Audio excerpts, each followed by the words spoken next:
বিজেপিক প্ৰতিহত কৰাৰ লক্ষ্যৰে একত্ৰিত হোৱা উচিত সকলো বিৰোধী দল শিৱসাগৰত এই মন্তব্য প্ৰকাশ কৰিছে অসম জাতীয় পৰিষদৰ সভাপতি লুৰিণজ্যোতি গগৈ অখিল গগৈ বা লুৰিণজ্যোতি গগৈ মূল বিষয়বস্তু নহয় বিজেপিৰ জনবিৰোধী নীতি সন্দৰ্ভত ৰাজ্যক সজাগ কৰাহে গুৰুত্বপূৰ্ণ মন্তব্য বুলি কৈছে লুৰিণজ্যোতি গগৈ প্ৰতিবাদী কাৰ্যসূচীত সাংবাদিকক আৰক্ষীৰ নিৰ্যাতন সন্দৰ্ভতো প্ৰতিক্ৰিয়া প্ৰকাশ কৰিছে অজাপৰ সভাপতিগৰাকীয়ে অসমৰ জনগণৰ ক্ষতি হ'ব সেইকাৰণে সকলো দল একে কৰিব খুজিছোঁ সকলো দল একেলগে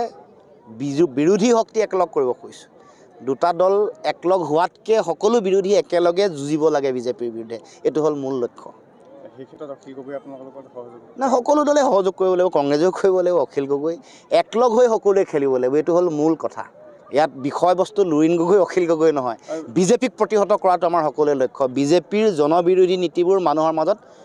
উজাৰি দেখুৱাব লাগে কেনেকৈ দুৰ্নীতি কৰিছে কেনেকৈ সাম্প্ৰদায়িকতা সৃষ্টি কৰিছে কেনেকৈ ঘৃণা মানুহক দিছে কেনেকৈ আমাৰ ল'ৰা ছোৱালীবোৰে চাকৰি বাকৰি পোৱা নাই কেনেকৈ মাটি ভেটি বহুজাতিক বনিয়া কোম্পানীয়ে লৈ গৈছে কেনেকৈ দুৰ্নীতি হৈছে কেনেকৈ কৰ লগাইছে কেনেকৈ মুখ্যমন্ত্ৰীৰ ঘৈণীক ধনী হৈছে পুত্ৰ ধনী হৈছে এইবোৰহে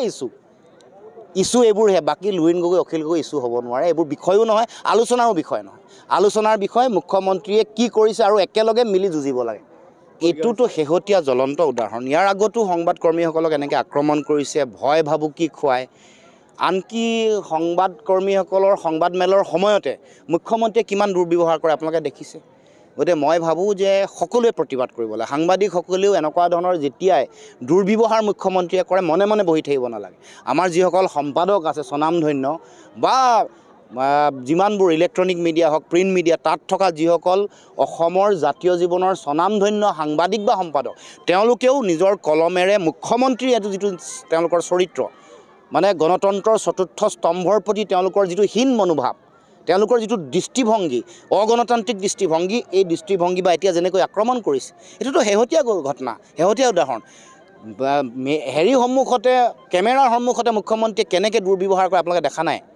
এইটোৱে এটা উদাহৰণ আৰু এইবোৰ প্ৰতিবাদ নকৰাৰ কাৰণে এতিয়া সাহস পাইছে গতিকে সকলোৱে প্ৰতিবাদ কৰিব লাগে সাংবাদিক বন্ধুসকলকো কৈছোঁ সংবাদ গোষ্ঠীকো কৈছোঁ আপোনালোকৰ লগত আমি আছোঁ কিন্তু মুখ্যমন্ত্ৰীয়ে কৰা সংবাদ গোষ্ঠীটোৰ প্ৰতি কৰা আক্ৰমণ দুৰ্ব্যৱহাৰ বিৰুদ্ধে আপোনালোকেও আপোনালোকৰ কলম কেতিয়াও নিয়ন্ত্ৰণ নকৰিব থমকি নাৰাব অসমৰ